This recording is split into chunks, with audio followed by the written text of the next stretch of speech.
There's something out there. I'm coming with you. You can't.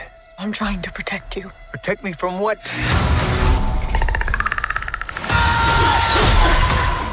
After the middling reception of 2018's The Predator, director Dan Trachtenberg takes the franchise back to the basics in Prey. All the way back to the basics. Set over 250 years before Dutch's first encounter with that ugly son of a bitch, Prey finds the Predator landing in the middle of Comanche Nation for a blood-soaked trophy hunt. It's an intriguing setup. To take a villain whose initial appearance was defined by how easily he tore through a pack of meatheads armed to the teeth with guns and explosives, and transpose it into a time where its targets don't even have those tools to rely on. But you'd be mistaken to underestimate the Comanche's odds. Prey tracks the battle for the tribe's survival through a blisteringly paced, take-no-prisoners tear through the Great Plains, while both honoring the roots of the franchise and serving as the perfect entry point for newcomers who want to see what all of this spine-ripping, laser-guided goodness is all about.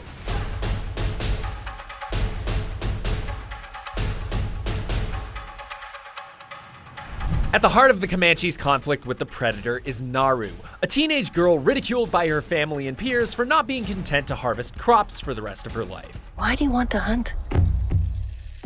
Because you all think that I can't. Like her war chief father, she's a hunter at heart, but not even her brother Tabe, who leads the Comanche's hunters, believes that to be possible. Naru's fight to be taken seriously by her tribe as a warrior is a strong through line, and that's a good thing, because hers is the only one the script takes any significant time to focus on. As Naru's story kicks off, Trachtenberg weaves in scenes of the Predator working his way up the food chain, which serve a dual function, demonstrating its strength and technological advantage while building tension in the lead up to its first face-to-face encounter with the budding Comanche warrior. Trachtenberg takes pains to contrast the Predator's reliance on technology with Naru's secret weapon, critical thinking. Naru is always listening and noticing, always using a loss or a setback as a learning opportunity.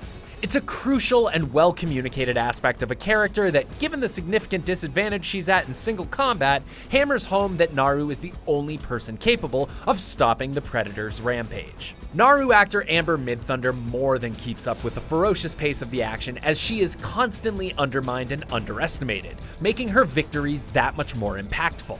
At once dry-witted, determined, and capable, Midthunder's Naru is an excellent addition to the canon of sci-fi heroes, and that axe on a rope that she hurls around Scorpion style will be the bane of convention security checks for years to come.